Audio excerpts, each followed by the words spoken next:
the Scarecrow, the Cowardly Lion, and the Tin Woodsman get to the gates of the Emerald City and see the all-powerful and all-knowing Oz. And they say, this is what we want, Oz. We want to go home and a heart and a brain and some guts and courage. So he says, okay, on one condition. The condition being, get me the broomstick of the Wicked Witch of the West.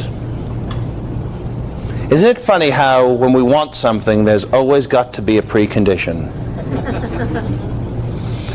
So off they tootle. Through the woods, the monkey people with the wings, glass of water in the face, melt, melt, broom. Back to the Emerald City they go and put it before Oz and say, here it is. And the all-knowing and the almighty Oz said, come back tomorrow. Now, stories are a marvelous pre-frame to Ericksonian hypnosis, because I don't know, how many of you have actually done anything around Erickson before today? And how many of you, keep your hands up, it's easier that way for me, so hands up. This is a Robert, no. Hands up. And how many of you with your hands up understood what you were doing?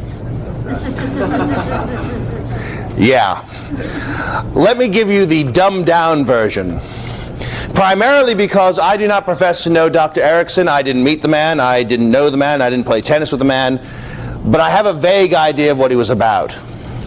So I want to give you a couple of ideas with regards to using Ericksonian hypnosis in your practices at the moment. The first tenet is what we have already started with. Stories. We're all spinners of yarns. And you know that yarn gets spinned as well? Because it does.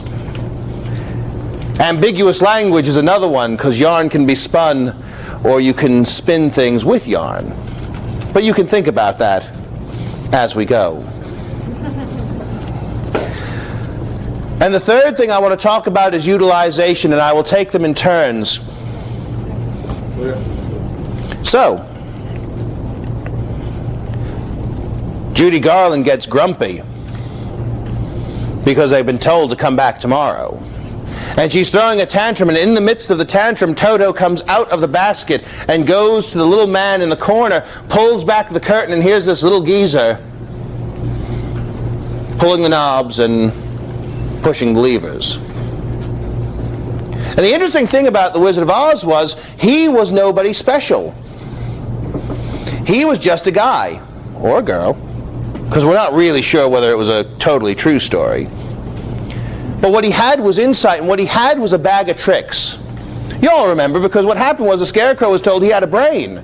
And to prove that, the wizard pulled a diploma of Thinkology, a THD, and gave it to the Scarecrow. He gave the lion a medal, the woodsman a clock-shaped heart, or a heart-shaped clock. That would be weird. Anyway. And they told Dorothy that you could go home anytime you wanted by clicking your heels and saying, there's no place like home. Who is the Wizard of Oz?